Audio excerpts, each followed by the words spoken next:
Well, health correspondent Teresa Hsu joins us now for that. Teresa, thanks for that special report.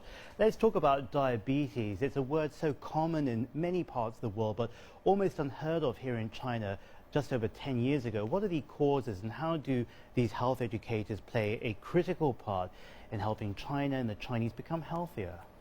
Well, James, China now has millions of cases every year. The hotspots are urban areas with rapid economic development.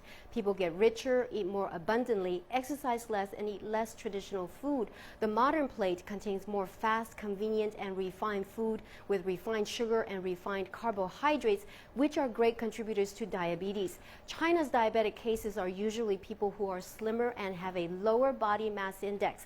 A recent study in Hong Kong found white rice, a refined form of brown rice, to be the catalyst. A recent study by American Dr. Gabriel Cousins on dairy products found that lactose in cow's milk is another contributor to diabetes.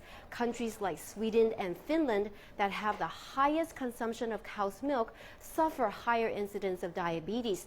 This is where the Costello brothers come in. They're hoping to educate the Chinese population to adopt a more natural foods pyramid and eat like the rainbow. I had this exclusive interview with them during their recent visit to Beijing and learned that there is a certain color of food that they don't recommend.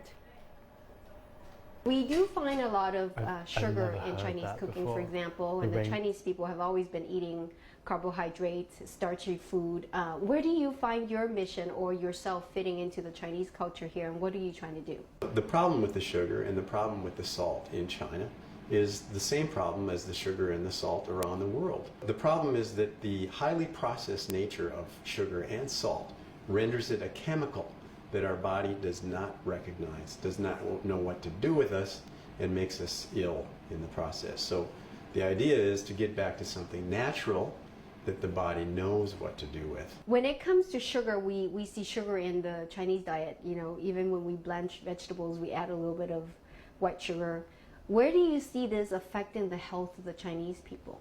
Statistics worldwide are that there are now about 240 million diabetics. And there's a new diabetic every 10 seconds. 1 in 3 of those are in China. So if we look at it and we say, well, we kind of feel like we're eating what we've always eaten. Sure, it's okay to feel that way, but when you look at it statistically and you say, why are we getting this epidemic in diabetes? And you go in, you look, well, there's new foods people have been eating in the last 20 years, 10 years especially.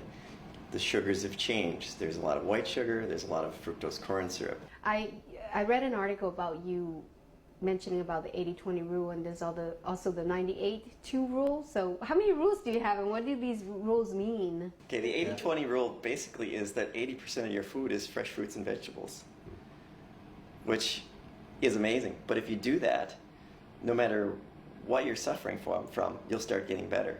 And even if you feel really healthy and you're at the top of your game, are you as good as you can be? And if you go 80-20, 80% fresh fruits and vegetables, suddenly you'll be even better. Promise. Send me an email if it doesn't work, because it really works.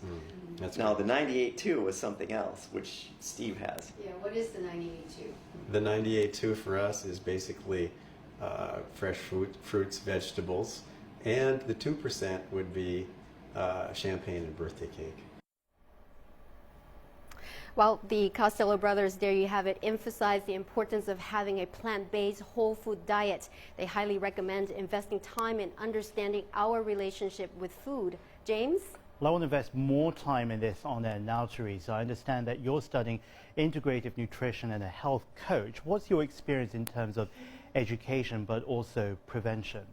Well, James, the father of medicine, Hippocrates, said, "Let thy food be thy medicine and thy medicine be thy food." Type 2 diabetes could be easily reversed and prevented simply by eating the right things. Sugar is a toxin that we're dealing with here, and we get sufficient amounts of sugar from our natural foods. And yes, even green vegetables have sugar. Sweet vegetables like sweet potatoes and pumpkins are excellent options to satisfy cravings.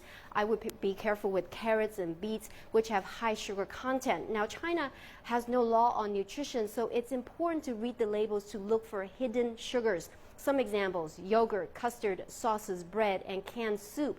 Reduce the intake of white sugar, candy, cake, cookies, pies, and soda. A can of soda could contain 19 teaspoons of sugar. We might have to run 3 miles or a good run around Tiananmen Square to burn off the